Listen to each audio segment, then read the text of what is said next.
আল্লাহ আমাদেরকে জানাইয়া দিলেন, তোমরা আল্লাহ তাআলার ইবাদত করো।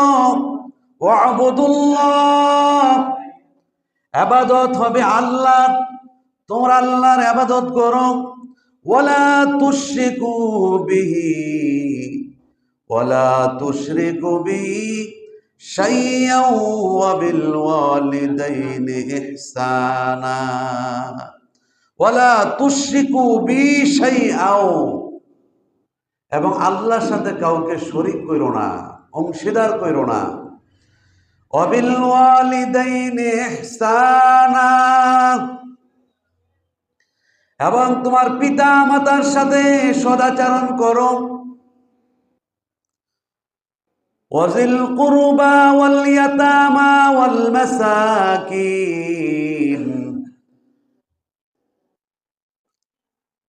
এবং আত্মীয় ও এতিমগণের সাথে ভালো ব্যবহার করো।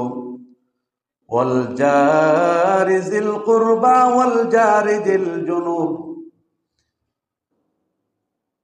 নিঃস্বগণ, প্রতিবেশী, আত্মীয়, দূর আত্মীয়গণের সাথে ভালো ব্যবহার করো।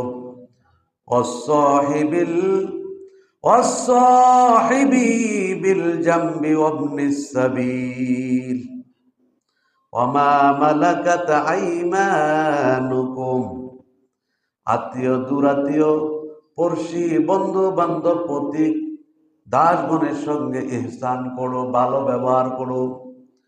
তাহলে আল্লাহ তাআলা কোরআনুল কারীমের সূরাতুন নিসা যে আয়াতটুকু আমি তেলাওয়াত করলাম, এর ভিতরে আল্লাহ অনেকগুলো বিষয় আমাদেরকে জানিয়ে দিয়েছেন, অনেকগুলো বিষয়ের ব্যাপারে আলোচনা করেছেন।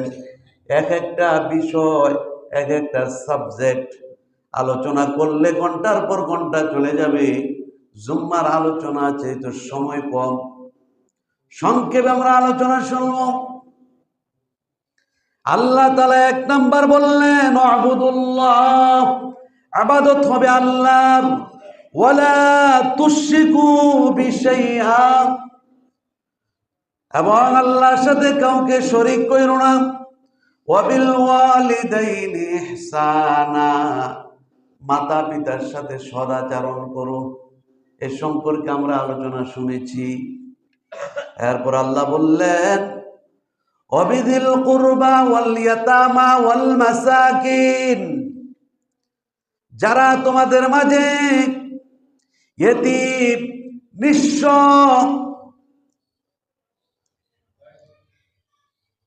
যারা ইতিম এবং নিঃস্ব, ওয়াল জারি যিল কুরবা ওয়াল জারি যিল জুনুব, এবং প্রতিবেশী ও আত্মীয় স্বজন যারা দূরের আছে কাছের আছে, তাদের সাথে আমাদের কেমন আচরণ হওয়া দরকার। আল্লাহ তাআলা এই সম্পর্কে কোরআনুল কারীমে আমাদেরকে জানাইয়া দিলেন।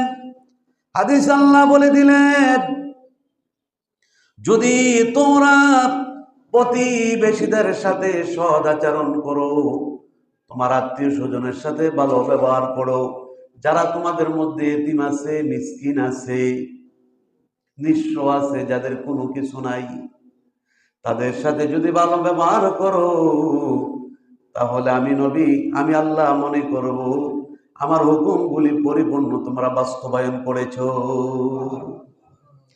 এই কথাটা হলো আল্লাহর। আল্লাহ তাআলা বলেছেন, তোমরা তোমার আত্মীয় স্বজন, তোমার পাড়া প্রতিবেশী, এবং যারা তোমাদের ভিতরে এতিম আছে, নিঃস্ব আছে, তাদের সাথে তোমরা ভালো ব্যবহার করো। আমাদের আত্মীয় স্বজন আছে না নাই? আমাদের মাঝে এতিম আছে না নাই? মিসকিন আছে না নাই? তাদের সাথে ভালো ব্যবহার করার দরকার আছে না নাই? আল্লাহ বললেন তাদের সাথে ভালো ব্যবহার করো। আল্লাহ এখানে আত্মীয় স্বজনের ব্যাপারে কতগুলি কথা বলেছেন আল্লাহর হাবিব। আত্মীয় স্বজনদের ব্যাপারে, কাছের আত্মীয়, দূরের আত্মীয়, কাছের পাড়া প্রতিবেশী, দূরের পাড়া প্রতিবেশী, আমার ধর্মের, আমার ধর্ম ছাড়া যারা আমাদের প্রতিবেশী, সেই সম্পর্কে আল্লাহর হাবিব বলেন, প্রতিবেশী বলতে মুসলিম, কাফের, নেক বান্দাগণ, ফাসেক, বন্ধু, শত্রু, পরদেশী, স্বদেশী, উপকারী, ক্ষতি সাধনকারী, আত্মীয় অনাত্মীয়, নিকটতম, তুলনামূলক একটু দূরের প্রতিবেশী, সবাই অন্তর্ভুক্ত। এর ভিতরে আল্লাহর হাবিব বলেন প্রতিবেশী সাধারণত 3 শ্রেণীর হয়ে থাকে। কয় শ্রেণীর? 3 শ্রেণীর। 1 নাম্বার হলো, কারণ এক এক শ্রেণীর সাথে এক এক রকম আচরণ। কেউর সাথে একটু কয়েক দিক দিয়ে বেশি, কেউর সাথে একটু কম হলো অসুবিধা নাই। এই শ্রেণীগুলি বিভক্ত করে দিয়েছেন আল্লাহর নবী। 1 নাম্বার হলো যার একদিক থেকে হক থাকেন, তার শুধু একদিক দিয়া তার হক আপনি আদায় করবেন। তিনি হলেন অনাত্মীয়, বিধর্মী প্রতিবেশী। আমাদের মাঝে হিন্দু লোক আছে না নাই? তারা আমাদের ধর্মের না, তারা আমাদের প্রতিবেশী। তারা আমাদের প্রতিবেশী। তাদের সাথে আমাদের কি আচরণ হবে? তাদের সাথে আমাদের সুন্দর আচরণ হবে। যদিও সে আমার ধর্মের না, তার সাথে আমার ব্যবহারটা ভালো হতে হবে। সেই জন্য আমার ব্যবহার শুনে অসন্তুষ্ট না হয় যে মুসলমান লোকগুলি ভালো না, তারা আল্লাহর হুকুমগুলি পালন করে না, তাদের আচার ব্যবহার ভালো না। এই জন্য আল্লাহ তাআলা কুরআনুল কারীমে বলে দিয়েছেন, তোমার আত্মীয়র ভিতরে, তোমার পাড়া প্রতিবেশীর ভিতরে যারা বিধর্মী, তাদের সাথে তোমার আচরণ হবে সুন্দর। যদিও সে অন্য ধর্মের লোক, কিন্তু তার সংখ্যালঘু হওয়ার কারণে তার নিরাপত্তা তুমি ব্যবস্থা করতে হবে, তার যেন কোনো ক্ষতি না হয় তোমার মাধ্যমে। কিন্তু আমরা তো এটা মানি না। কথা বলেন ঠিক কিনা? এখন কিন্তু আমরা এগুলি মানি না। আমরা দেখেছি একটা প্রেক্ষাপট পরিবর্তন হওয়ার পরে বিভিন্নভাবে যারা বিধর্মী তাদের উপর আক্রমণ হয়েছে। কথা বলেন ঠিক কিনা? তাহলে আল্লাহর কোরআনুল কারীমের সাথে সংঘর্ষ হলো, আল্লাহর রাসূলের হাদিসের সাথে সংঘর্ষ হলো। আল্লাহর হাবিব বলেছেন তাদের কোনো ক্ষতি করা যাবে না, তার ধর্ম তাকে পালন করতে দাও। যে আল্লাহ তাকে সৃষ্টি করেছে, সে আল্লাহ তো তাকে খাওয়াইয়া লালন পালন করে রাখতেছে। কথা বলেন ঠিক কিনা? এমনও হতে পারে তার শেষ জীবনও ইসলামের সুশীতল ছায়ার নিচে আসতে পারে। কথা বলেন ঠিক কিনা? কিন্তু তার সাথে খারাপ ব্যবহার করা যাবে না। সে আমার পাড়া প্রতিবেশী হিসাবে তার সাথে আমার আচরণ সুন্দর সুলভ আচরণ করতে হবে। এরপরে হলো দ্বিতীয়, যারা 2 দিক থেকে হক থাকে, সে হলো মুসলিম প্রতিবেশী, যার সাথে আমার কোনো আত্মীয়তার সম্পর্ক নাই, কিন্তু সে মুসলমান, আমার ধর্মের লোক। এক তো তার সাথে ভালো ব্যবহার হবে, সে মুসলমান আমার ধর্মের, আরেক হলো সে আমার পাড়া প্রতিবেশী। এই জন্য 2 দিক দিয়ে তার সাথে আমার ভালো ব্যবহার করতে হবে। আমার ব্যবহারের কারণে যেন তার অন্তরের মধ্যে কষ্ট না লাগে। বিনা কারণে কাউকে কষ্ট দিলে আল্লাহ সহ্য করেন না। আমাদের মাঝে এমন লোক আছে না নাই, যারা বিনা কারণে মানুষকে কষ্ট দেয়? আছে না নাই? আর ইনি একজন মুসলমান। আল্লাহর হাবিব বললেন আল্লাহু মুসলিম, একজন মুসলমান আরেক মুসলমানের ভাই। একজন মুসলমান আরেক মুসলমানের ভাই। আল মুসলিমু আখুল মুসলিম, আল মুসলিমু আখুল মুসলিম। এক মুসলমান অপর মুসলমানের ভাই। তোমার এক ভাই যখন বিপদে পড়বে, আরেক ভাই ঝাঁপিয়ে পড়বে।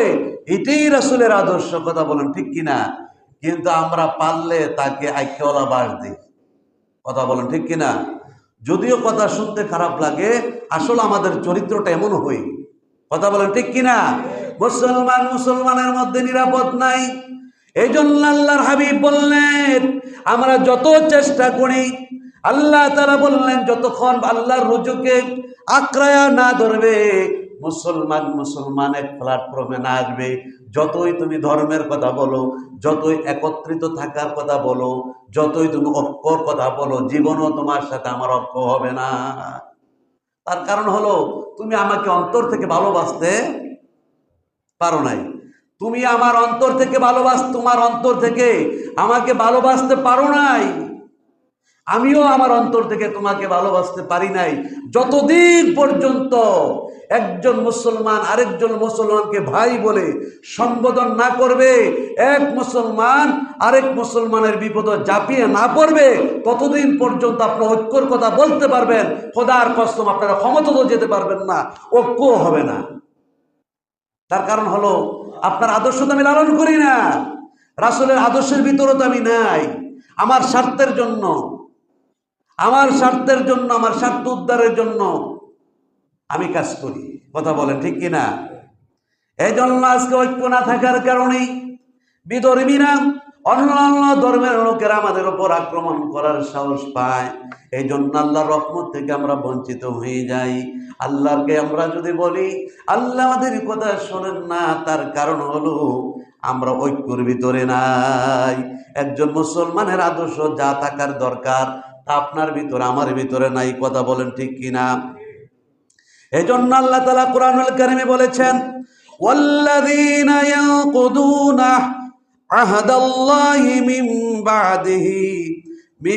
বাদি মিসাকিহি ওয়া ইয়াকতুনা মা আমারাল্লাহু বিহি আইয়ুসলা ওয়া ইউফসিদুনা ফিল আরদি উলাইকা লাহুমুল লা'নাতু লাহুম ওয়া লাহুম সু'আদ-দার।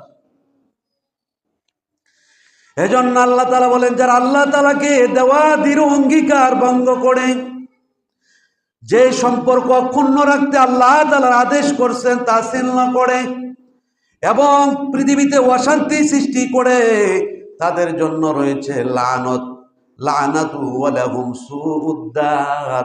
তাদের জন্য আল্লাহর পক্ষ থেকে লানত এবং অভিশাপ রয়েছে, এবং তাদের জন্য রয়েছে মন্দ আবাস ফি নারি জাহান্নামা খালিদিনা ফিহা। তাদের জন্য রয়েছে জাহান্নাম, তাদের জন্য রয়েছে জাহান্নামের আবাস। কথা বলেন ঠিক কিনা? আল্লাহ তাআলার কাছে আমরা ওয়াদা করেছিলাম রূহ জগতে, আল্লাহ তাআলা সমস্ত রূহগুলোকে সৃষ্টি করে বলেছিলেন, আলাস্তু বিরাব্বিকুম, আমি কি তোমাদের প্রভু নয়? আমরা সকলে এক সুরে বলেছিলাম ক্বালু বালা, হ্যাঁ আপনি আমাদের প্রভু। আল্লাহকে প্রভু বলে স্বীকৃতি দিয়ে ওই প্রভুর আদেশগুলি আমরা লঙ্ঘন করি, যার কারণে আল্লাহ তাআলার কাছে আমরা ধরা পড়ে যেতে হবে। কথা বলেন ঠিক?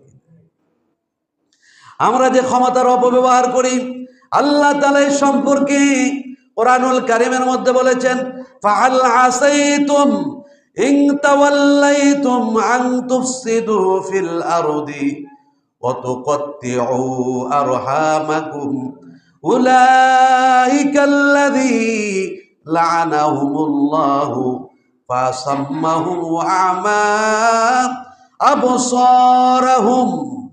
আল্লাহ তাআলা সূরাতুল মুহাম্মাদের ভিতরে আমাদেরকে জানাই দিলেন, ক্ষমতায় অধিষ্ঠিত হতে পারলে সম্ভবত তোমরা পৃথিবী বিপর্যয় সৃষ্টি করবে এবং আত্মীয়তার বন্ধন ছিন্ন করবে।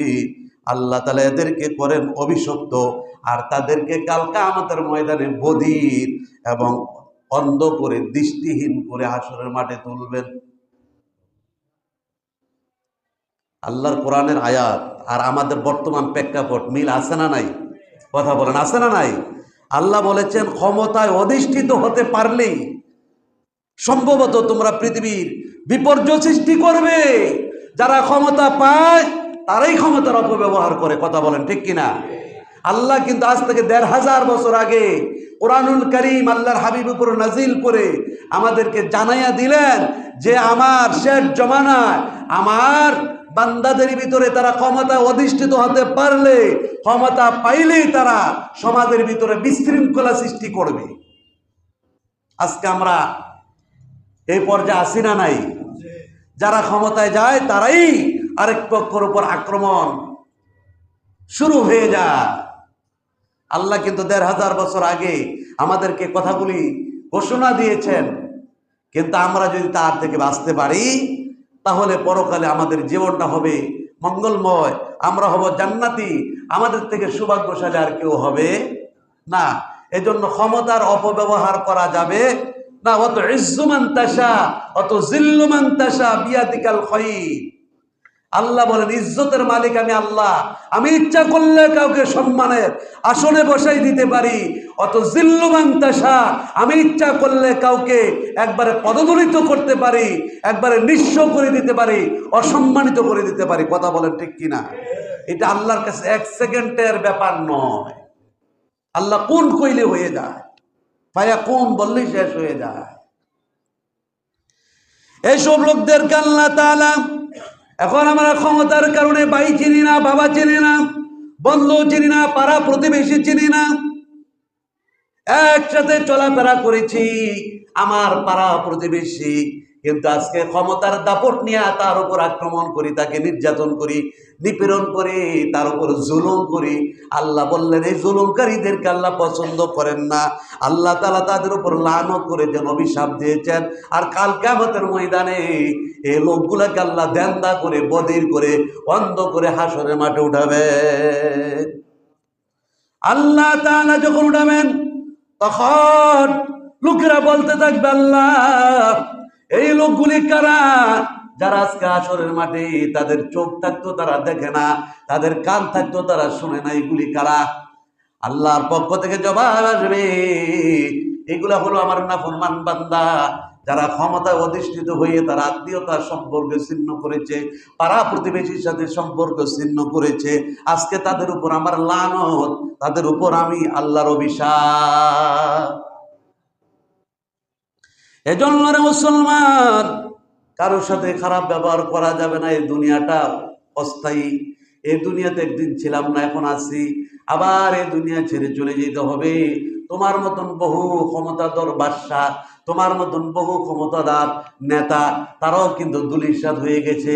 ফেরাউন, কারুন, সাদ্দাত, হামান, তারা বিশাল বড় বড় একজন বাদশা ছিল, তারা অর্ধ জাহান শাসন করত।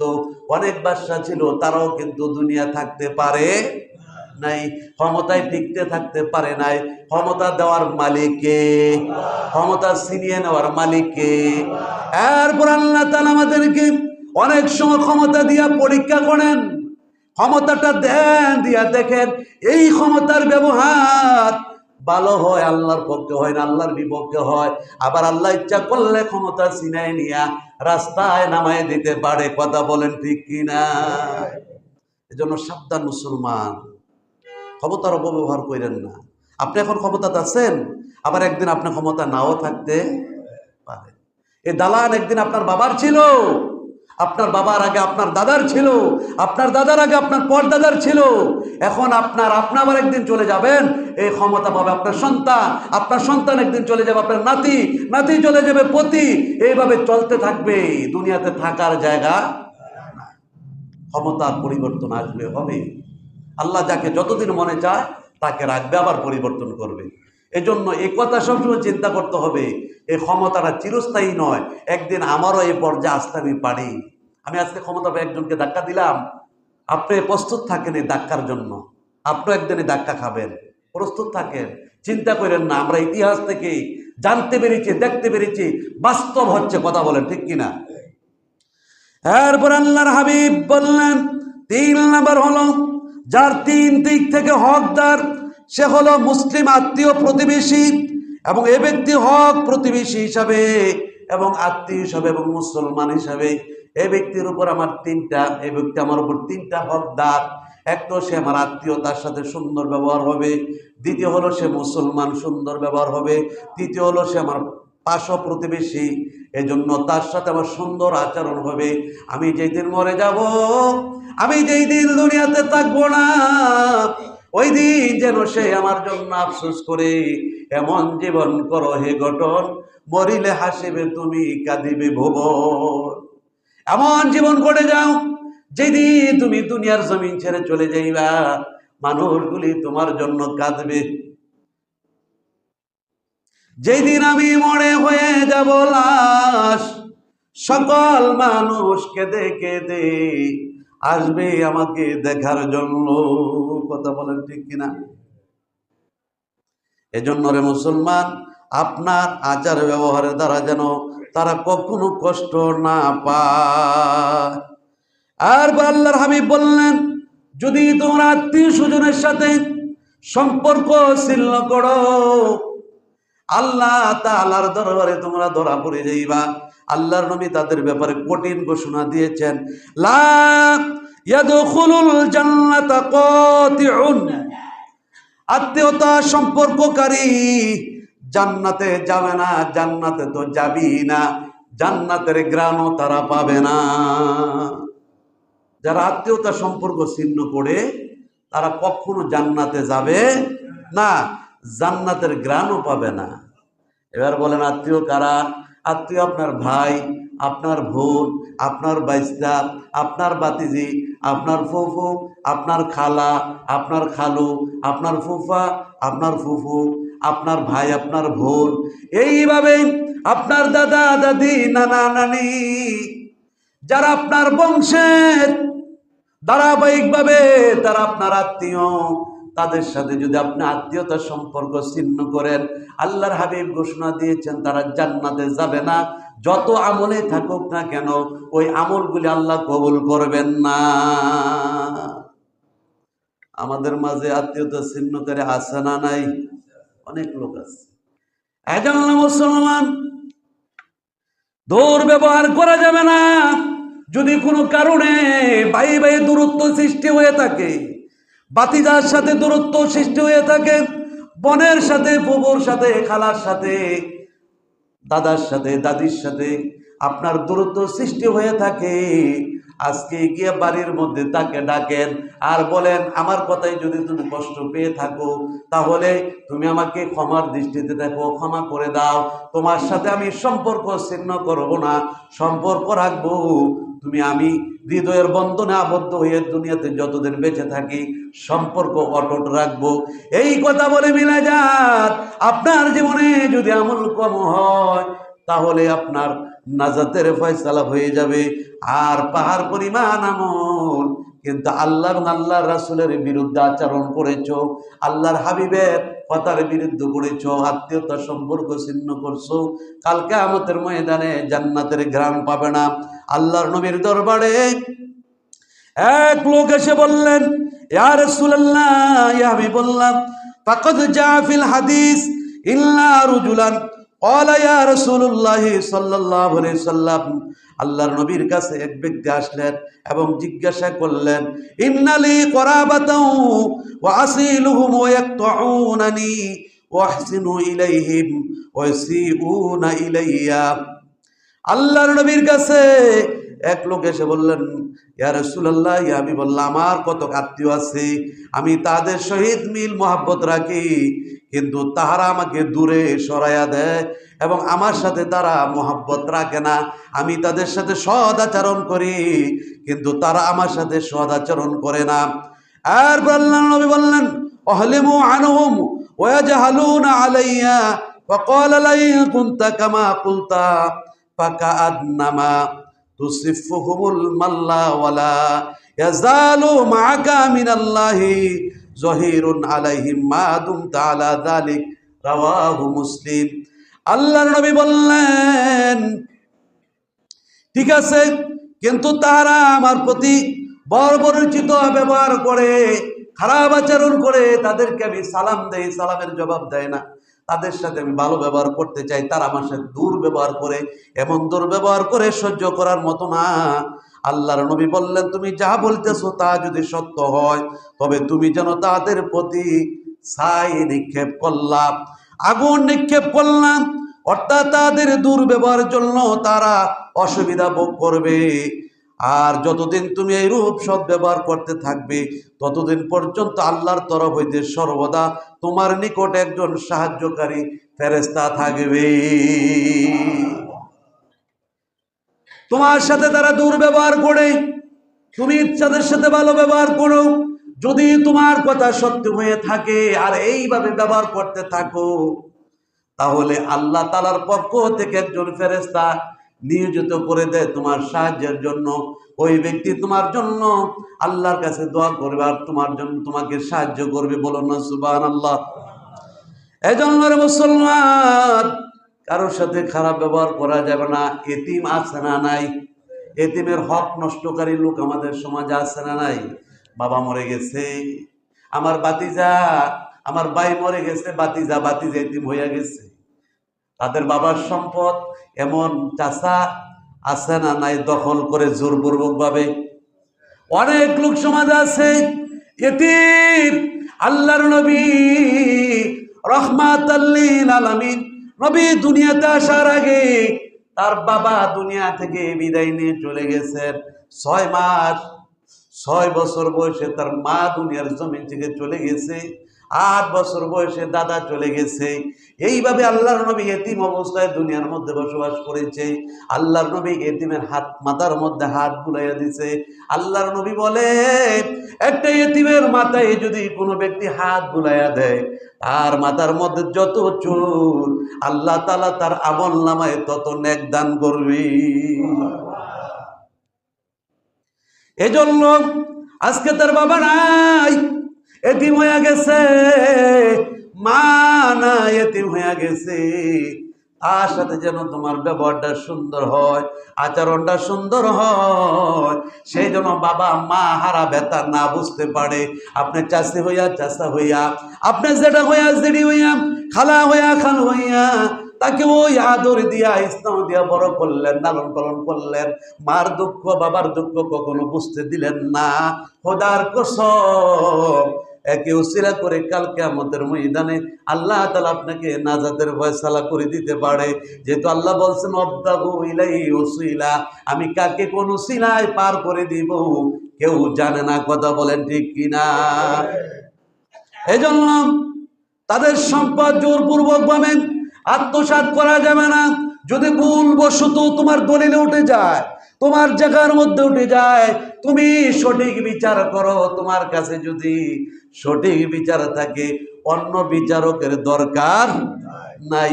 তুমি সুন্দর বিচারণ করো, কাল কিয়ামতের ময়দানে মিজানের পাল্লায় তোমার বিচার হবে, আমল নামা নেকি বোধে ওজন হবে।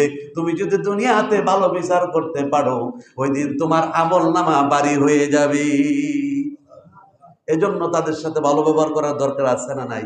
যারা নিঃস্ব, যাদের কোনো কিছুই নাই সমাজে, তাদেরকে আপনার একটা ঘর বানাইয়া দেন, আপনার ক্ষমতা থাকলে একটা জায়গার ব্যবস্থা করে দেন, কিছু সহযোগিতা করেন, তাকে বসবাস করার মতন, মাথা গুজার মতন একটা ব্যবস্থা করে দেন। আল্লাহর দরবার অনেক ফজিলত। আল্লাহ বলেছেন, ইয়া আইয়ুহাল্লাযীনা আমানু ওয়া আমিলুস সলিহাত কানাত লাহুম জান্নাতুল ফিরদাউসি নুজুলা। আল্লাহ বলেছেন, ইয়া আইয়ুহাল্লাযীনা আমানু ওয়া আমিলুস সলিহাত, হে ঈমানদারগণ, তোমরা আমলে সলেহা করো, আমলে সলেহা করো। আমলে সলেহা করলে কি হবে? কানাত লাহুম জান্নাতুল ফিরদাউসি নুজুলা, জান্নাতুল ফেরদাউস তোমাদেরকে দান করা হবে। তাহলে জান্নাতুল ফেরদাউস আমাদেরকে দান করা হবে আমলে সলেহা করলে। শুধু নামাজ আমলে সলেহা, রোজা, হজ, যাকাত, এগুলো আমলে সলেহার সাথে সাথে ভালো ভালো কাজ, যে কথাগুলি বললাম, তাদের সাথে ভালো ব্যবহার করা, তাদের সহযোগিতা করা, তাদের সাথে ভালো আচরণ করা, এতিমের মাল সম্পদ আত্মসাৎ না করা, মিসকিন নিঃস্ব যারা আছে তাদেরকে জায়গা করে দেওয়া, তাদেরকে একটা বাড়ি করে দেওয়া, এইগুলি ভালো ভালো কাজের ভিতরে। আপনি মানুষের সাথে সুন্দর আচরণ করা, এটা রাসূলের আদর্শ। আল্লাহ রাসূল সাল্লাল্লাহু আলাইহি ওয়াসাল্লাম কারোর সাথে জীবনে খারাপ ব্যবহার করে নাই, কোনো পাড়াপতির সাথে খারাপ ব্যবহার করে নাই, কোনো বিধর্মীর সাথে খারাপ ব্যবহার করে নাই।